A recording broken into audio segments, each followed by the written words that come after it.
नमस्कार दोस्तों, स्वागत है आपका आपके अपने चैनल शिक्षा दीक्षा विद वीके पर। मैं विपिन कुमार, आपका कॉन्स्टिट्यूशन एंड पॉलिटी का फैसिलिटेटर। कल की क्लास में हमने चर्चा की कि नागरिकता को किस प्रकार से प्राप्त किया जाता है और किस प्रकार से त्यागा जाता है। इसके बारे में हम गहन अध्ययन करके आए। कल मैंने आपको बताया था कि हम पढ़ेंगे PIOs, person of Indian origin, और मैंने आपको बताया था Indian overseas of citizenship, OCI card धारक। ये बात हम आज के इस क्लास में देखेंगे क्योंकि ये भी आपको जानना जरूरी है। तो सबसे पहले दोस्तों मैं आपको बताऊं, इसके पीछे आपको एक कॉन्सेप्ट समझना पड़ेगा।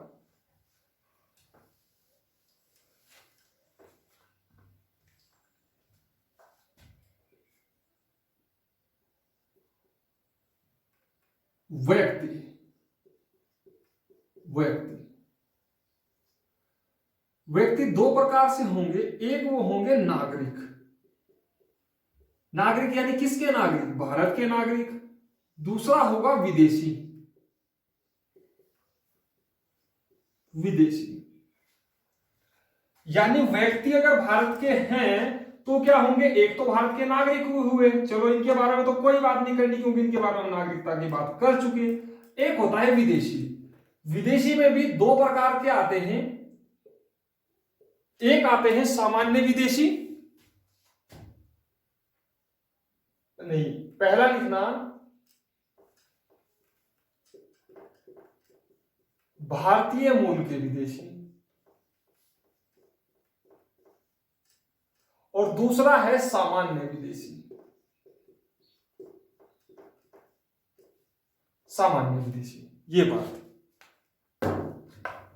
मैंने कहा, एक है भारतीय मूल के विदेशी और एक है सामान्य विदेशी। अब इनका मतलब क्या हुआ कि भारतीय मूल के विदेशी और सामान्य विदेशी हमने दो बार कैटेगराइज किए। इसको समझने के लिए आपको दोस्तों थोड़ा समझना पड़ेगा कि जैसे मैं आपको बताऊं, ये भारत है, ठीक है, ये भारत है और ये अन्य विश्व है। इधर यूरोप की कंट्री है, सपोज हम मान लेते हैं अमेरिका, मानते हैं सबसे एग्जांपल, आप अमेरिका से ज्यादा परिचित होंगे, अमेरिका हमने माना। अब क्या हुआ कि भारत के जो व्यक्ति थे, भारत के जो लोग थे, आपने देखा होगा कि जब हम ब्रिटेन के उपनिवेश थे तो हमारे यहां से ये अफ्रीका की बात करिए, अफ्रीका कॉन्टिनेंट है यहाँ, इसके जस्ट बराबर में इंडिया के अफ्रीका कॉन्टिनेंट में।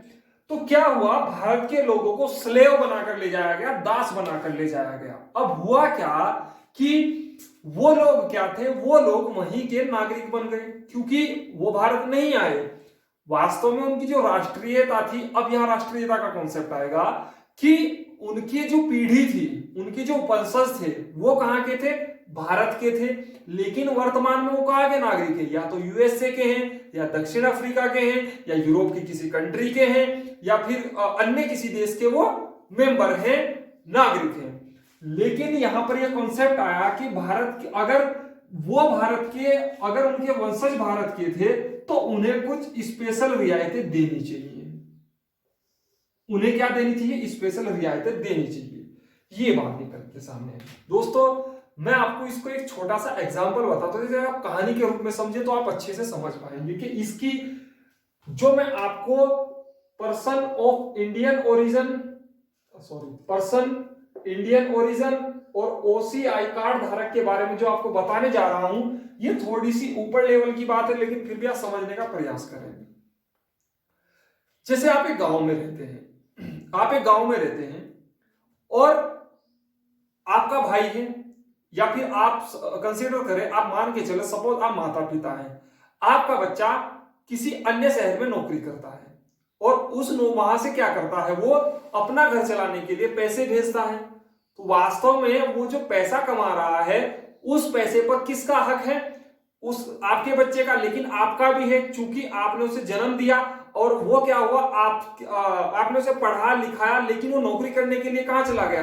बाहर चला गया, किसी देश में गया, या फिर किसी शहर में। आप इसे छोटे अपने व्यवहारिक लेवल पर, अपने व्यवहारिक उदाहरण से समझे कि वो बाहर किसी सिटी में गया और उसने गांव पैसे भेजे, भेजते हैं, सबके घर में आते होंगे, अगर किसी का भाई या बहन वो बाहर नौकरी करता है तो पैसे आए। तो इससे क्या हुआ, उस पैसे आने से क्या हुआ, आपके घर में सुख समृद्धि आई, आपने जरूरत का सामान खरीदा, आप बाजार गए, लोकल बाजार गए, अपना खाने पीने का सामान लेकर आए, या कुछ और गाड़ी खरीदनी थी, गाड़ी खरीद कर ले, किसके पैसे पर लेकर आए, आप अपने बच्चे के पैसे के दम पर खरीद कर लेकर आए। यही कारण दोस्तों, जब ये बात यहां पर आई कि हमारे भारतीय मूल के जो व्यक्ति हैं उन्हें कुछ स्पेशल रियायतें दी गई कि वो भी क्या कर सके, वो नागरिक तो यही के ही रहे, अफ्रीका के रहे, अमेरिका के रहे, इटली के रहे, ब्रिटेन के रहे, जापान के रहे, वहीं के रहे, लेकिन वो क्या करे, भारत में आकर उन्हें कुछ रियायतें दी गई। रियायतें क्या दी गई,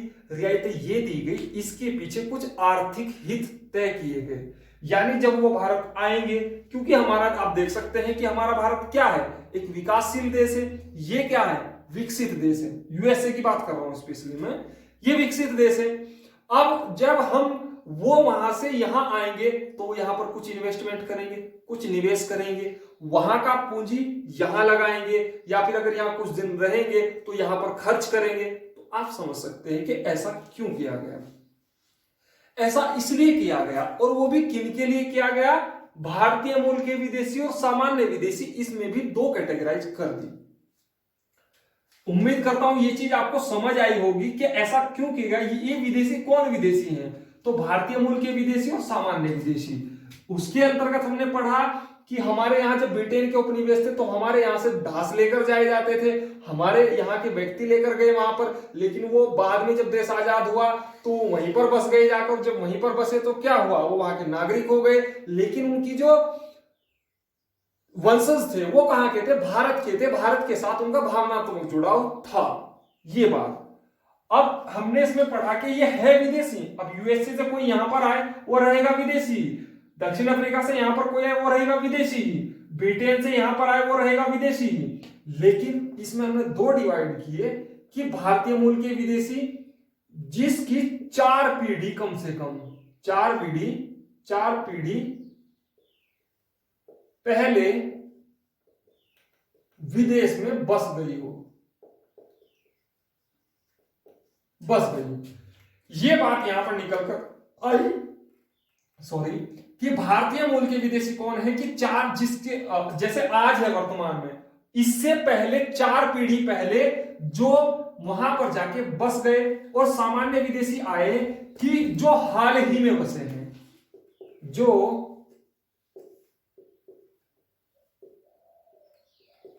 हाल ही में बसे हैं, बसे। तो यहां से आया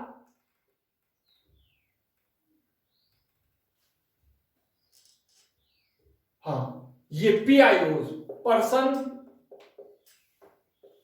ऑफ इंडियन ओरिजिन। यानी आप देख सकते हैं कि इनके जो वंशज थे वो कहां के ओरिजिन थे, वो कहां के जीव थे, वो भारत के जीव थे। भले ही आज वो वहां बस गए जाके, लेकिन उनके जो वर्तमान में जो पीढ़ी है, उसके जो पिछले जो वंशज थे वो कहां के व्यक्ति थे, वो कहां के नागरिक थे, वो कहां के निवासी थे, वो भारत के निवासी थे। ये बात आपको अच्छे से ध्यान रखनी, और यहीं से ये चीज आई। और यहां से निकल कर आता है इंडियन डायस्पोरा रेजिडेंसी। इसे आपको ज्यादा समझने की जरूरत है नहीं, आप PIOs को समझें तो ये दोनों उसी के अंतर्गत आ जाते हैं, इतनी बात आपको ध्यान रखनी है।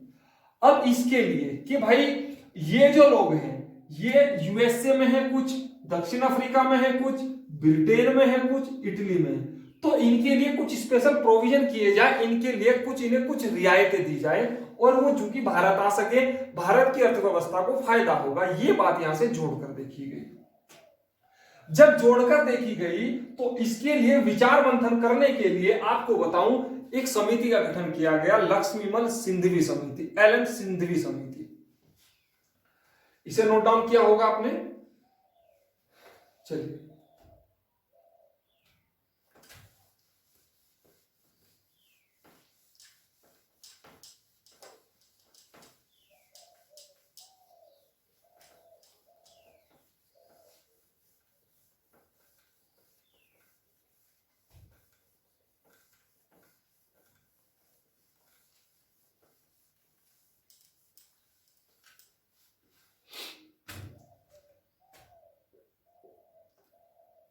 दोस्तों पी आई ओज Indian person of Indian origin 2002 में एल एम सिंधवी, एक एल एम सिंधवी समिति दोस्तों पंचायत पर भी बनी है, उसे मत कंसिडर करना, लेकिन ध्यान रखना आप किसकी परिप्रेक्ष्य में पूछा जा रहा है। तो या तो सन होगा या फिर पूछेगा वहां पर पंचायत ऑप्शन में नहीं हुआ तो आप बता सकते हैं, आपसे पूछा जा सकता है कि एल एम सिंधवी समिति का संबंध किससे है। तो आपको ध्यान रखना है किससे है, नागरिकता संशोधन से है। यानी नागरिकता पर एक समिति बनाई गई थी 2000 में, इसने अपनी रिपोर्ट दी 2002 में, और इसी के आधार पर दोस्तों अब देखो, आपको याद करने में मैंने आपको बताया था 2003 में कॉन्स्टिट्यूशन अमेंडमेंट बिल लाया गया, नागरिकता संशोधन अधिनियम लाया गया या विधेयक लाया गया और उसमें नागरिकता में संशोधन किया गया। और जो इस प्रकार के व्यक्ति थे, मैंने कहा कि जो इस प्रकार के व्यक्ति थे जिनके 4 पीढ़ी के पहले के वंशज भारत के थे, तो उनके लिए एक मल्टीपल एंट्री वीजा का निर्धारण किया गया। यानी इन्हें क्या माना गया, इसने समीक्षा की, उन्होंने कहा कि यदि अगर हम उन्हें कुछ छूट दे, उन्हें कुछ रियायतें दे, तो इससे भारत की आर्थिक स्थिति को फायदा हो सकता है। और इसी के लिए इन्होंने संकल्पना दी किसकी, अरे बार बार गलत हो जाता है, PIOs की, पर्सन ऑफ इंडियन ओरिजिन, क्योंकि इनके जो पर्सन थे, इनके जो वंशज थे वो कहां के थे, इंडियन ओरिजिन के थे, इंडियन के लैंड के अंदर पैदा हुए थे। PIOs की संकल्पना दी और इसके लिए लेकर आए वो multiple visa entry. Multiple visa entry ये कितने वर्ष के लिए होता था, 15 वर्ष के लिए, 15 वर्ष के लिए। और इसमें क्या था कि 15 वर्ष तक वो बिना किसी रोक टोक के, बिना किसी रोक टोक के भारत में आ जा सकते थे, आ जा सकते थे, ये बात। लेकिन मैं आपको बताऊं दोस्तों, इसमें कंडीशन रख दी गई कि हर 6 माह में, यही इसका एक की पॉइंट है, हर 6 माह में उन्हें नजदीकी पुलिस स्टेशन में रिपोर्ट करनी होती थी। रिपोर्ट करनी होती थी। अब रिपोर्ट का मतलब ये मत समझे कि किसी के साथ झगड़ा कर दिया तो वहां पर रिपोर्ट करने चले गए, इसका वो मतलब बिल्कुल नहीं। रिपोर्ट करनी थी, यानी हमें 15 साल का, मुझे क्या किया, ये एक कार्ड दे दिया गया। सपोज आपके पास PIOs कार्ड है और आपको मल्टीपल एंट्री वीजा दिया भारत में, आप किसी भी अन्य देश के हैं, और PIOs में भी मैं आपको बताऊंगा कि किन देशों को PIOs नहीं दिया गया था, इसे भी आप समझने का प्रयास करें और बताऊंगा, वो एक्सेप्शनल है कुछ। यहां पर ये बात तय की गई कि 15 वर्ष तक आप बिना रोक टोक जाए, आप रहते भी हैं तो रहें, कोई समस्या नहीं है। लेकिन यदि अगर आप रहते हैं तो हर 6 महीने के बाद आपके नजदीक में जो भी पुलिस स्टेशन होगा, आपको वहां जाना है और अपनी अटेंडेंस वहां पर लगानी है कि मैं यहां पर रह रहा हूं और मैं PIOs कार्ड धारक हूं, यानी मैं भारतीय मूल का नागरिक हूं। मेरे जो भी थे प्रोविजन मैंने आपको बताया, उसके अकॉर्डिंग मैं PIOs कार्ड धारक हूं और आप मेरी एंट्री कर लीजिए, मैं रिपोर्ट यहां पर कर रहा हूं 6 महीने के बाद। तो यह संकल्पना आई दोस्तों LM सिंधवी की समिति की अनुशंसा पर। इसके बाद होता क्या है, इसे आप समझे, फिर मैं नेक्स्ट बताता हूं आपको। चलिए दोस्तों, PIOs हो गया।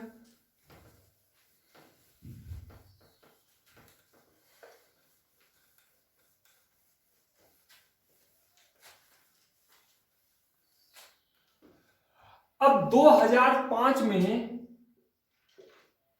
फिर संशोधन हुआ,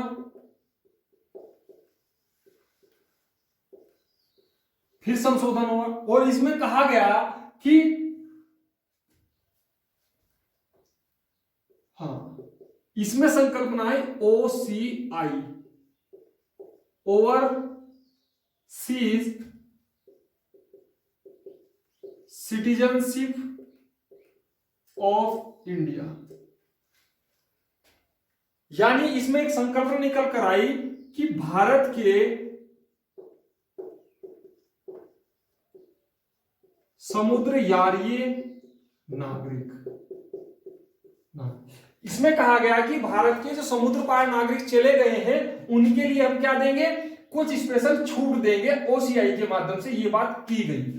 आप पीआईओ में ये मत समझे वो भी भारत की नागरिक, लेकिन इसमें कहा कि जो समुद्र पार, वो भी समुद्र पार गए, ऐसा नहीं है कि वो समुद्र पार नहीं गए, लेकिन इसमें क्या कहा गया कि इसमें जो समुद्र पार चले गए हैं उनके लिए एक स्पेशल राइट दिए गए, जो हाल ही में गए थे या फिर पीछे भी गए थे, पिछले कुछ वर्षों में गए थे। तो यहां से ओवरसीज यानी समुद्र के पार, मतलब थोड़ा सा हल्का सा डिफरेंस है, कोई डिफरेंस नहीं है, ये दोनों एक होंगे। अभी मैं आपको इसके बारे में बताऊंगा।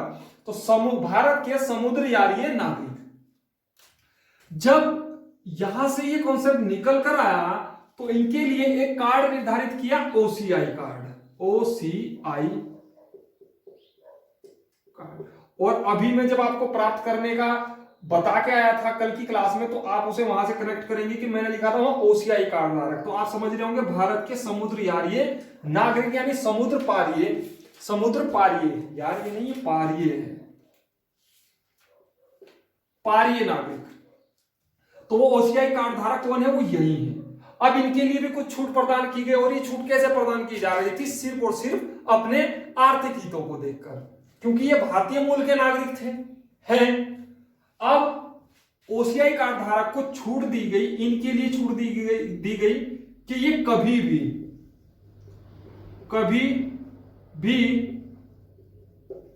भारत में बेरोक टोक आ जा सकते थे। नंबर 1, इन्हें हर 6 माह में रिपोर्ट करने की जरूरत नहीं थी। नंबर 3, शिक्षण संस्थानों में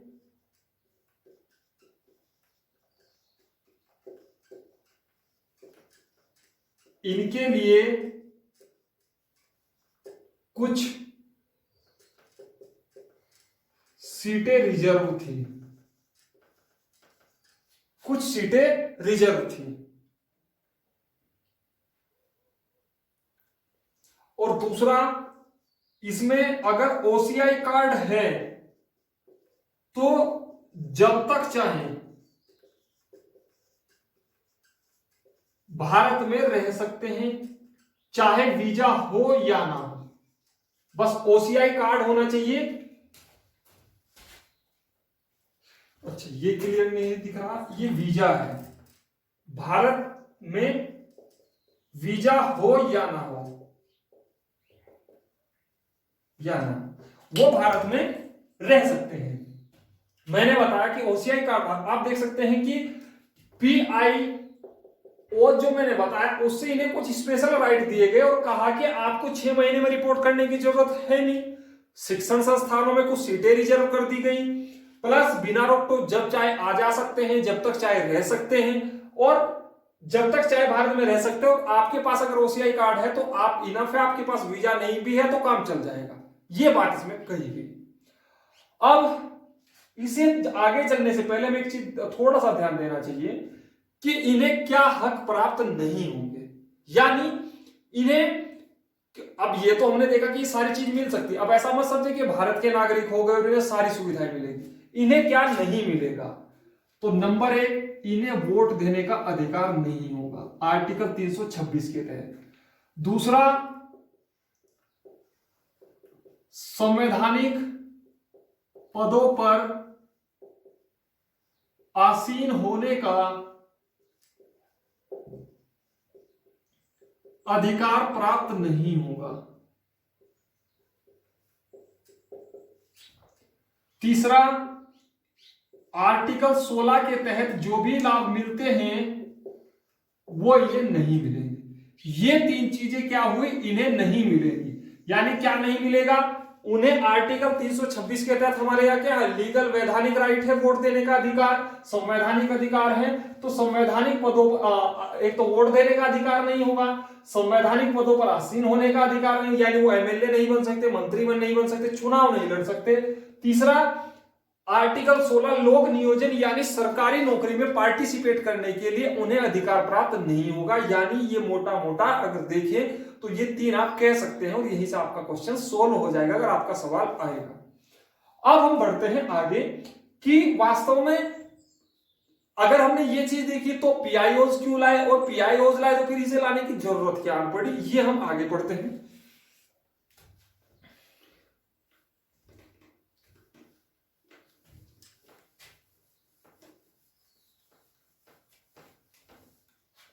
आई होप ये आपने नोट डाउन किया होगा।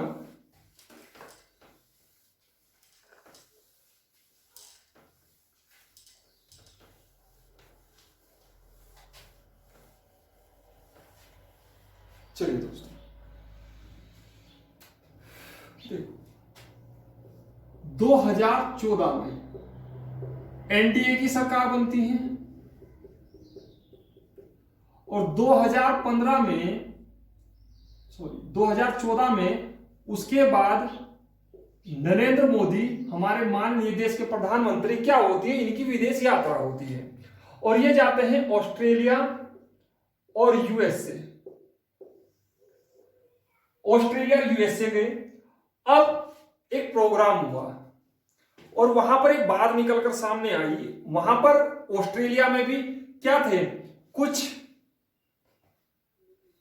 ओसीआई कार्ड धारक थे और कुछ पीआईओज कार्ड धारक थे। उन्होंने कहा कि हमारे जो वंशज थे वो दोनों क्या थे, भारतीय मूल के थे, तो ऐसा भेदभाव क्यों? पीआईओज को हर 6 महीने में रिपोर्ट करानी पड़ती है, 15 साल का मल्टीपल एंट्री वीजा मिलता है और हमारे लिए कोई अन्य सुविधा जो उनको दे रखी है वो नहीं है, लेकिन आपने ओसीआई को छूट दी, आपने ऐसा भेदभाव क्यों किया? ये बात निकलकर सामने आई माननीय नरेंद्र मोदी के सामने या फिर देश की सरकार के सामने। अब इसको लेकर गहन चिंतन हुआ, मंथन हुआ और ये बात सोची गई कि वास्तव में बात तो जेन्युइन है।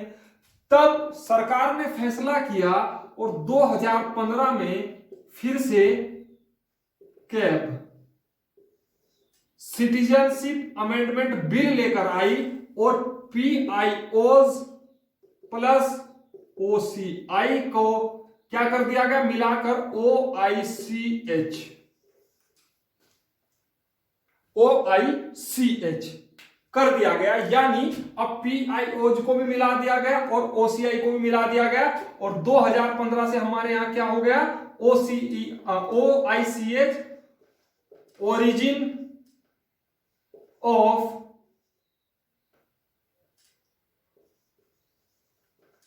इंडियन कार्ड होल्डर, इसकी ये फुल फॉर्म है। तो देखो दोस्तों, आज तक आप पढ़ते होंगे पीआईओज को अलग पढ़ रहे, ओसीआई को अलग पढ़ रहे, तो अब आपको कोई जरूरत नहीं पढ़ने की। और इसके लिए क्या किया गया कि दोनों को मिला, दोनों को इक्वल कर दिया गया कि origin of Indian card holder. ये बात यहां पर तय कर दी गई कि अब से क्या होंगे, दोनों कार्डों को मिलाकर क्या कर दिया, ओसीआई जो सुविधा पीआईओज को मिलती थी यानी ओसीआई को मिलती थी, वही सुविधा पीआईओज को भी मिलेगी। यानी अब दोनों के बीच कोई भी भेदभाव नहीं रहा और यही था नागरिकता संशोधन 2015। ये बात यहां तक आकर कंप्लीट होती है।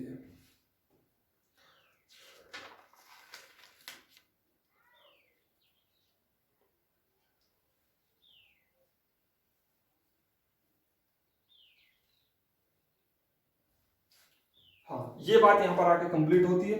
तो इतनी बात आप ध्यान रखेंगे। और ये था पीआईओज और ओसीआई का कॉन्सेप्ट जो मैंने आपके समक्ष रखा। उम्मीद करता हूं ये आपको अच्छा लगा होगा, पसंद आया होगा। अब हम चलते हैं, एक नेक्स्ट टॉपिक हम पढ़ लेते हैं, भारतीय प्रवासी दिवस। प्रवासी क्यों मनाया जाता है हमारे यहाँ, वो भी इसी से संबंधित है। ये बात आपको ध्यान रखनी है, चीजों को अलग करके नहीं पढ़ना है। मैं पहले कहता हूं आपको, आप करंट में अगर प्रवासी दिवस को पढ़े तो आप अगर प्रवासी दिवस को पढ़ते हैं तो आपके दिमाग में ये आना चाहिए, अगर ये आता है तो आपके दिमाग में नागरिकता आना चाहिए। चीजों को जब आप इंटरलिंकिंग करके पढ़ेंगे तो आप कभी भूलेंगे नहीं। आपको कभी भी रटना नहीं पड़ेगा, आप थोड़ा सा दिमाग पर जोर डालेंगे और आपके अंदर से चीजें बाहर आ जाएंगी और सामने वाला भी ये कहेगा कि हाँ तुमने अच्छा पढ़ा है। तो इतनी बात आपको ध्यान रखनी है।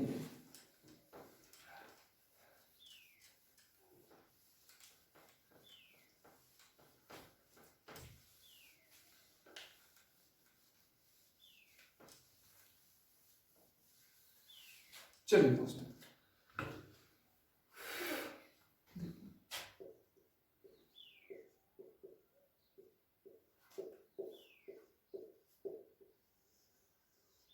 प्रवासी दिवस, इसे समझना जरूरी है क्योंकि ये भी नागरिकता से ही कहीं ना कहीं इंटरलिंकिंग है।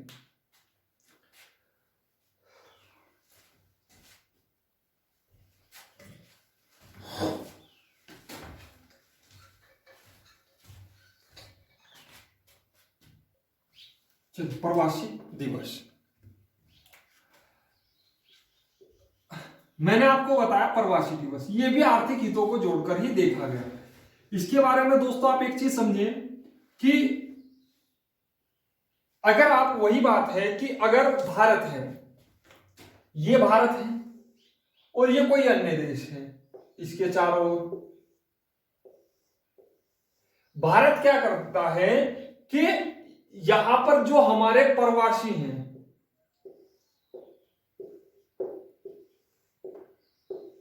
यहां पर जो हमारे प्रवासी हैं उनके लिए क्या करता है, एक आयोजन करता है, आयोजन या समारोह करता है। अब ये समारोह, ये आयोजन का क्या मतलब है, इसके बारे में दोस्तों ये भी आर्थिक हितों को ही ध्यान में रखकर किया जाता है। तो जब ये भारत के, सपोज ये 1 2 3 4 और 5, ये जो 5 देश है, इन 5 देशों के जो लोग हैं, जो प्रवासी हैं, यानी वो भारतीय मूल के नागरिक हैं, वो क्या आते हैं, इंडिया में आते हैं और यहां पर एक गेट टुगेदर होती है और मिलते हैं सब। पार्टी मतलब इन द सेंस ये नहीं कोई डांस पार्टी या कुछ ऐसा होता है, सांस्कृतिक कार्यक्रम होता है। ऐसा होता है कि विभिन्न देश में जो रहते हैं वो भारत आते हैं और देखते हैं कि हमारे पूर्वजों की संस्कृति ये थी। यानी एक तो दूसरा, पहला हित तो आर्थिक हित, दूसरा हित सांस्कृतिक जुड़ाव और तीसरा हित उन्हें जोड़ने की जो प्रवृत्ति है, यानी उन्हें ये रियलाइज हो कि भारत उनके पक्ष में कार्य करता है और उनके लिए हमेशा तत्पर है, उन्हें कहीं ना कहीं एक प्रकार से अपने और मॉडिफिकेशन करने का कार्य करता है। तो इसके पीछे कई सारे कारण होते हैं। तो क्या करता है, आयोजन करता है, समारोह को आयोजित करता है। और इसे हम क्या कहते थे, प्रवासी दिवस। यानी आप पढ़ते हो ना प्रवासी दिवस कब मनाया गया, तो ये चीज होती है आयोजन और समारोह के उस पर। और ये किसके आता है, अंडर द मिनिस्ट्री ऑफ प्रवासी मंत्रालय, ये इसका आयोजन करता है। ये बात, अब इसको कब शुरू किया गया पहले ये जान लेते हैं। तो ध्यान रखना दोस्तों, इसे 2003 में सबसे पहले नई दिल्ली में आयोजित किया गया। किसके द्वारा, माननीय अटल बिहारी वाजपेयी के द्वारा। और 2019 का दोस्तों मैं आपको बताऊं वाराणसी में हुआ, 2020 का नई दिल्ली में हुआ, अभी वर्तमान में हुआ। और इसमें एक मूलभूत जानकारी और समझिए आप कि प्रवासी दिवस अक्सर हमारे यहां 9 जनवरी को मनाया जाता है, 9 जैन को मनाया जाता है। यानी 9 जनवरी को हमारे यहाँ प्रवासी दिवस मनाया जाता है। और ऐसा इसलिए कहा जाता है कि ऐसा माना जाता है कि जब साउथ अफ्रीका से पहली बार हमारे देश के जो स्वतंत्रता संग्राम सेनानी कहूं या उससे बड़ी उपाधि जो भी है उनके लिए वो कहूं, मोहनदास करमचंद गांधी जब वो पहली बार भारत आए 9 जनवरी 1915 को, तो क्या हुआ, उन्हीं के उपलक्ष्य में इस प्रवासी दिवस की, यानी उनके आने के उपलक्ष्य में उसे याद करने के लिए क्या हुआ, ये प्रवासी दिवस, यानी ये जो प्रवासी समारोह है उसे मनाने की संकल्पना प्रस्तुत की गई। तो 9 जनवरी को अब ये कोई जरूरी नहीं है कि 9 ही जनवरी को मनाया जाए, आपको ध्यान रखना है ये आगे पीछे भी हो सकता है। मैं आपको बताऊं वाराणसी का जो प्रवासी दिवस मनाया गया वो 20 से 23 या 24 जनवरी तक मनाया गया, और इसके पीछे रीजन ये था क्योंकि 2019 में वहां पर कुंभ का आयोजन किया गया और वहां की सरकार ने सोचा कि क्यों ना प्रवासी तो आ ही रहे हैं, वो हमारे देश की एक संस्कृति को जाने। जो कुंभ मेला हमारे यहाँ लगता है 12 साल में, तो वो उस कुंभ की जो संस्कृति की जो पहचान है उसे वो अच्छे से एड्रेस कर पाए, उसे अच्छे से वो समझ पाए। तो ये चीज भी यहां पर निकल कर सामने आई। ये बात आपको ध्यान रखनी कि प्रवासी दिवस अंडर द मिनिस्ट्री ऑफ प्रवासी मंत्रालय, आयोजन और समारोह किस लिए होता है? संस्कृति की पहचान बनाए रखने के लिए, विदेश प्रवासियों के अंदर जो भारतीय मूल के हैं आर्थिक हितों को साझा करने के लिए, अन्य भी एक दो कारण हैं, उन्हें मुझे ज्यादा नहीं जानना है। 2003 से शुरुआत की गई, पहला नई दिल्ली में, 2018 का सिंगापुर में, 2019 का वाराणसी में और 2020 का 9 जनवरी को फिर से नई दिल्ली में मनाया गया, इस वर्ष का जो 2020 का है। अब हाँ, 3 दिवसीय होता है ये दोस्तों, ध्यान रखना है 3 दिन तक चलता है, 3 दिन तक चलता है। इतनी बात आपको इसके बारे में जाननी है और समझनी है। और यहां हमारा आज का कार्यक्रम नागरिकता का समाप्त होता है, जिसके बारे में मैंने आपकी विस्तृत चर्चा की। नेक्स्ट क्लास में भी रिफ्लेक्शन पढ़ रहा है क्योंकि टाइम हो चला है, तो नेक्स्ट क्लास में मैं कोशिश करूंगा आपको एनपीआर, एनआरसी और जो सिटीजनशिप अमेंडमेंट बिल है उसके बारे में मैं आपको समझा पाऊं। लेकिन हालांकि उससे पहले दोस्तों आपको फंडामेंटल राइट्स अगर आप पढ़े तो ज्यादा ठीक होगा, क्योंकि अगर आप आर्टिकल 14 ही समझ रखेंगे तो आपको बिल्कुल स्पष्टतः समझ आएगा कि एनआरसी था क्या। तो पहले फंडामेंटल राइट शुरू करेंगे और आर्टिकल 14 के तहत ही समानता का जो अधिकार है उसके तहत ही कि कैसे, क्यों नागरिकता संशोधन अधिनियम के अगेंस्ट में विरोध प्रदर्शन हुआ, उसे हम अच्छे से एड्रेस कर पाएंगे। हालांकि पार्ट वो इसका है, लेकिन अगर आप आर्टिकल 14 को समझ रहे होंगे, समझते होंगे, तो आपको बेहतरी से समझ आई होगी। दूसरी बात मैं आपको क्लियर कर दूं, आप आर्टिकल 5, 6, 7, 8, 9, 10, 11 अगर आपकी जिज्ञासु प्रवृत्ति है तो जब आपको नोट्स प्रोवाइड कराए जाएंगे तो आपको वहां पर बता दिया जाएगा कि 5 में क्या है, 6 में क्या है, 7 में क्या है, 8 में क्या है, 9 में क्या है, 10 में क्या है, 11 में क्या है। तो आप सिर्फ कंसेप्ट को समझे, सवाल यहीं से आएगा। मेरा पूर्ण दावा है कि आप 5, 6, 7, 8, 9 में क्या कहा गया ये आपसे नहीं पूछा जाएगा, पूछा जाएगा तो यहीं से पूछा जाएगा और इससे अलग आपको कुछ नहीं पूछा जाएगा। इतनी बात आपको ध्यान रखनी है।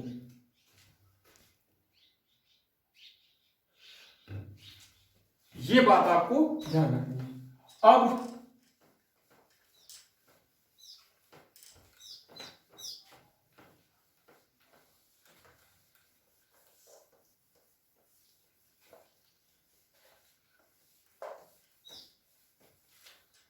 किसी भी टॉपिक को पढ़ने का एक छोटा सा तरीका बताता हूं। जैसे आपने नागरिकता पढ़ी, नागरिकता पढ़ी, अब इस नागरिकता को आप कैसे पढ़े? क्या लाइन टू लाइन रटने लगे? नहीं, रटना नहीं है। आपको आप पहले कॉन्सेप्ट को जाने। कॉन्सेप्ट मैंने आपको बताया नागरिकता क्या होती है, व्यक्ति और राज्य के बीच का संबंध कैसा होता है, लीगल रिलेशनशिप, राष्ट्रीयता क्या होती है, यह बात आपने जानी। उसके बाद दूसरी कंडीशन पर हम आए कि कौन से अधिकार नागरिकों को मिलते हैं,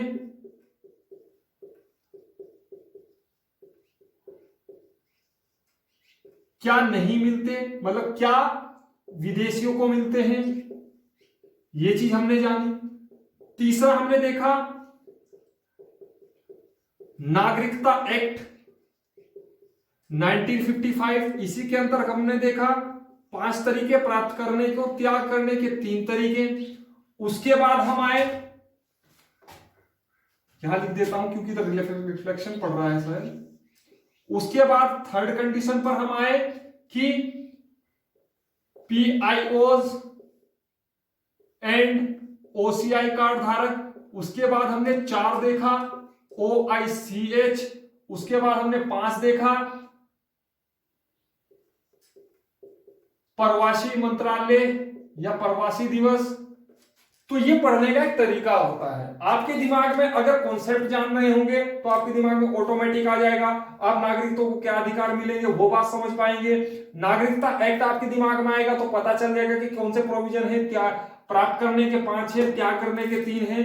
अगर आपके दिमाग में उसके बाद तीसरे नंबर चौथे नंबर पे आप जैसे ही जाएंगे, ये 4 हुआ, ये 5 हुआ और ये 6 हुआ, चौथे में आप जाएंगे पीआईओज और ओसीआई की संकल्पना देखेंगे तो आपको ये पता लग जाएगा पीआईओज क्या था, ओसीआई क्या था। और उसके बाद आप ओसीआई ओआईसीएच को origin of Indian card holder के बारे में समझ पाएंगे। और फिर प्रवासी मंत्रालय के दिमाग में आपके सिंपल आ जाएगा 9 जनवरी को मनाया जाता है, 2003 से मनाया जाता है। ये तरीका होता है पढ़ने का और अच्छी तरीके से पढ़ने का कि आपको अगर किसी को बताना भी हो तो आपकी पोजीशन ये हो कि आप उसे डिस्क्राइब कर सके। ये नहीं कि आपने यहां से उठाया वहां से उठाया और आप बताने में लगे हैं, आप लाइन टू लाइन उन्हें रटने में लगे। ऐसा नहीं करना है।